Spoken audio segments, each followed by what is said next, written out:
Hi, and welcome to the ODO Power Broker interview. My name is Robert Corby, the Chief Commercial Officer with ODO.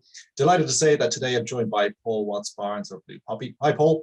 Hi, how are you doing, Rob? Yeah, very well. Great to have you on the call today. Thanks for your time. Paul, can you tell us a little bit about the Blue Poppy business before you moved into fleet management? Talk to me a little bit about some of the challenges that you faced and the reason for you moving into fleet management. Well, without going back too far, so originally Blue Poppy was supplying car business managers into car dealerships going back in 2003. But better off coming forward from there. So when we started the business up to do vehicle finance or contract hire, we originally started, I think, like most brokers, without a funder using dealer finance and quite focused on the new and growing PCH market. I think what I wasn't involved too much in the business then, but Andrew Starr, who kind of was working along with me, but was running the business day to day, drove the business through into the PCH market using dealer funders quite well, and it kind of worked, pretty well from a standpoint of view of getting a business up and running and making a bit of money. Then, as things moved on, and I got involved with the business, and with the introduction of the FCA regulations, it became very apparent that the PCH market was one that was very, very price driven, lots to do with most of the larger brokers, and there was very little loyalty.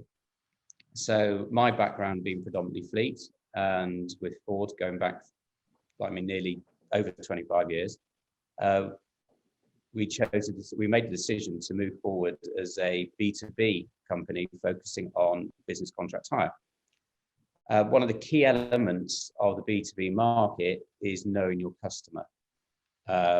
So you don't win your business purely on price. You have to win it on picking the right product for the customer, for their needs and requirements. Then sort of go forward a bit quicker again. Obviously, we've experienced that even more now with companies having to move into new types of fuel. So moving away from what everybody's calling ICE, but is obviously internal combustion engines, diesel and petrol engines to most of us. We've seen that really you are being more of a consultant now. And we've been asked a lot of questions about not just how much is a Audi A4 or how much is an ID3. We've been asked, what the hell should we do? Do you know about charge points? Do you know about fuel cards? Do you know about cards to charge electric cars at home? Do you know how to fit charge points? Do you know about telematics? Do you know about vehicle tracking? So all of a sudden we found that we're no longer a lease company. We've basically become a fleet management company, which just so happens to offer leasing as one of our products.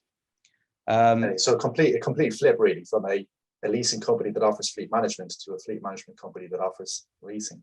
Correct, yes, because the whole spectrum of the fleet car market now has got so many different elements to it. You can't just sit there in the background supplying contract hire.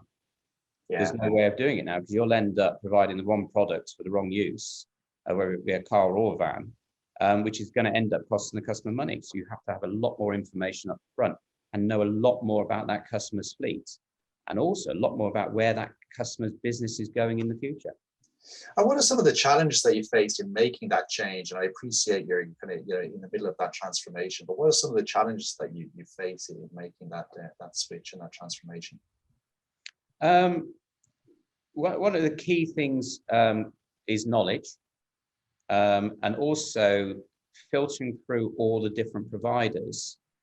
Because a lot of people have jumped on the bandwagon at the moment under the guise of fleet management. But what we found, the fleet management is a very, very big umbrella with lots and lots of different things underneath it. And some of those have actually got nothing to do with fleet management. It's just a way of somebody sort of trying to get into business to make a quick buck. What we found is that one of the biggest issues we have is trying to filter out actually what is fleet management today. I think a lot of people believe that fleet management was just checking when it was due an MOT, or just checking when a road fund license was going to run out, or ensuring it had its servicing up to date. And that was pretty well the old-fashioned way of looking at fleet management. So there's a lot of software that just purely did that. But now you've got to have a platform that talks to many, many different products.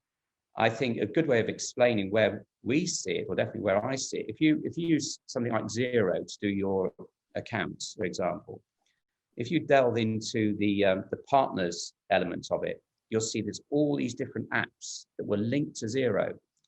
They will allow you to do lots of things, whether to communicate with a bank, whether to communicate with a debt control, or whether to produce specialist reports for your type of business. So we see fleet management as being more akin to how this accounting software has been brought together, where knowledge and being able to have that knowledge bespoke to what you need. Again, so this has caused multiple problems because all our customers seem to want different things now, looking at different elements depending what type of business they are.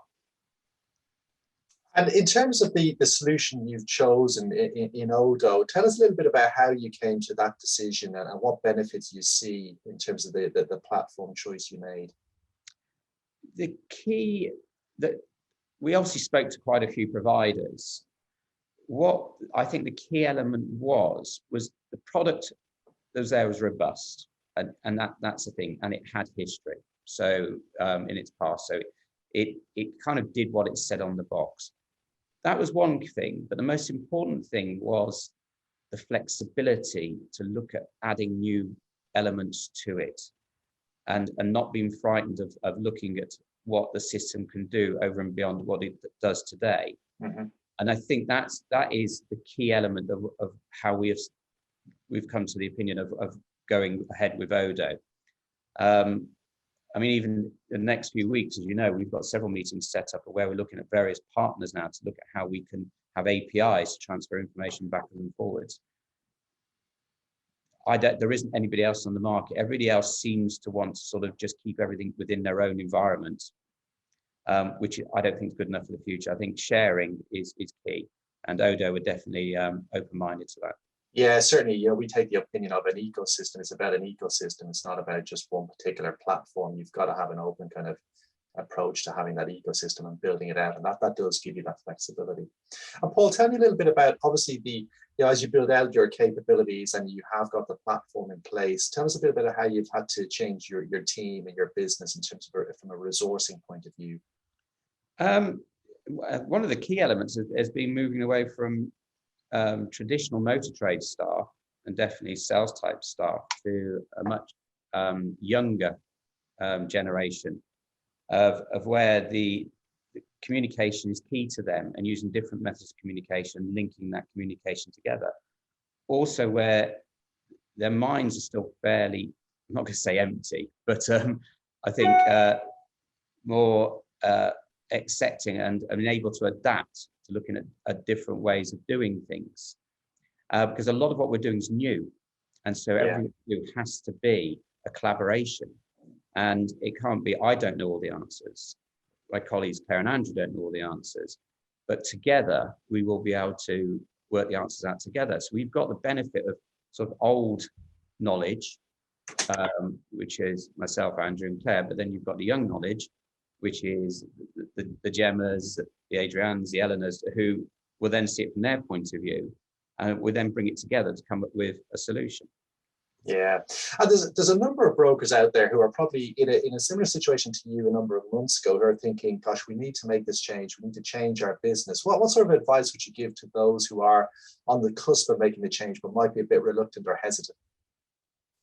It's starting too late.